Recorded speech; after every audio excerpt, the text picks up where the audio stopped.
nós estamos num novo quadro institucional. Qual é o novo quadro institucional para nós termos referência mais recente? Primeiro, que o Brasil é o único país federativo do mundo que concebeu município com autonomia federativa. Não há outro para nós compararmos. Portanto, nós estamos num federalismo, para ir direto no tema, que vai, em todo esse ciclo de debate, nos acompanhar, num federalismo que não tem comparação com qualquer outro federalismo do planeta.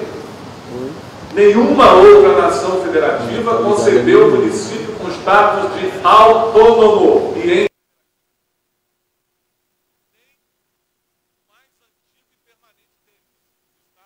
da América. É o mais antigo nessa organização federativa. Nem lá a concepção de organização federativa concebeu o município como ente autônomo. Então nós estamos falando do federalismo brasileiro, de um marco institucional que é inovador e, portanto, rigorosamente desafiador. E para nós que viemos do século passado, particularmente os que vivemos a partir dos anos 60, para ninguém ficar assustado, eu sou da última turma que fez o exame de admissão. Nosso primeiro vestibular se dava a partir da 4ª série, fazendo um exame para saber se passávamos ou não ao ginásio. E se algum de nós ainda ficava sem passar ao ginásio, tinha uma outra chance de fazer no 5º ano. E se não passássemos de novo, tinha uma outra chance de não concluir os estudos, porque a obrigatoriedade era apenas no ensino primário de 4 anos.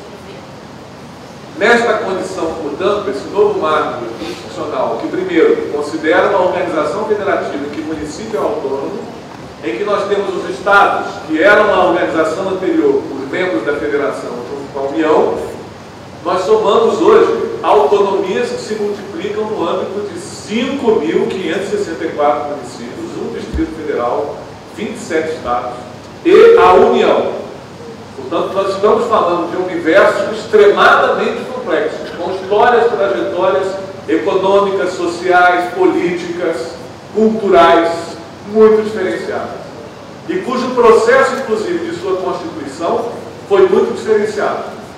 Há municípios que foram criados por demandas locais muito legítimas e autônomas, e há municípios que foram criados apenas como extensão de capitanias hereditárias ou de oligarquias locais. Não preciso dar muitos exemplos aqui, onde nós estamos. Qualquer um que for vasculhar um pouco a história de Constituição dos Estados brasileiros, inclusive o Ceará, poderá perceber esses movimentos muito presentes ainda, de fresca memória. Quem vive aqui nesta casa sabe como é que se organizam as pressões por emancipação municipal, mesmo que elas estejam contidas desde o ano de 1996, por ausência de regulação federal. Nesta condição, nós sabemos que são muitas as motivações que levam a demarcar as autonomias. Não necessariamente o desejo de ser autônomo. Autônomo com responsabilidades, com capacidades decisórias, com responsabilidades, inclusive, de sustentar sua própria orientação.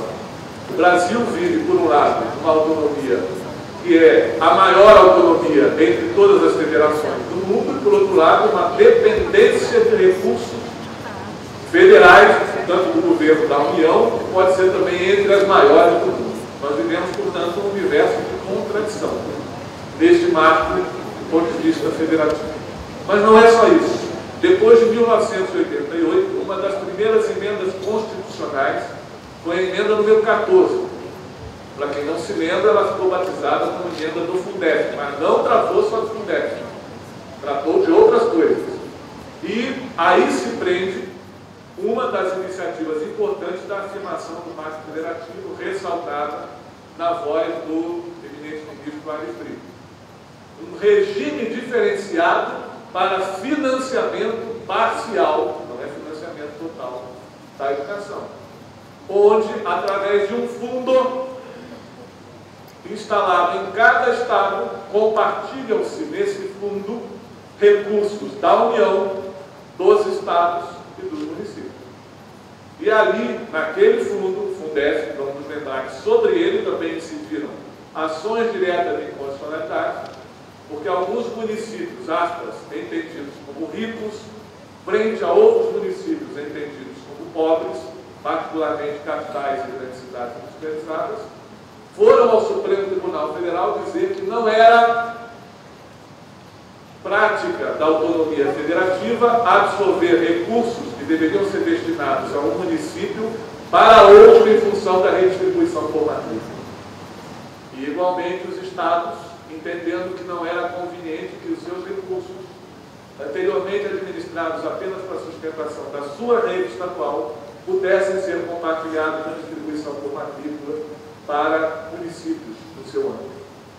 Ora, nós tivemos então uma demarcação com a emenda 14 importante. Eu repito, vou centrar nela, mas ela não foi a única. Houve outras coisas em prejuízo grave para a educação.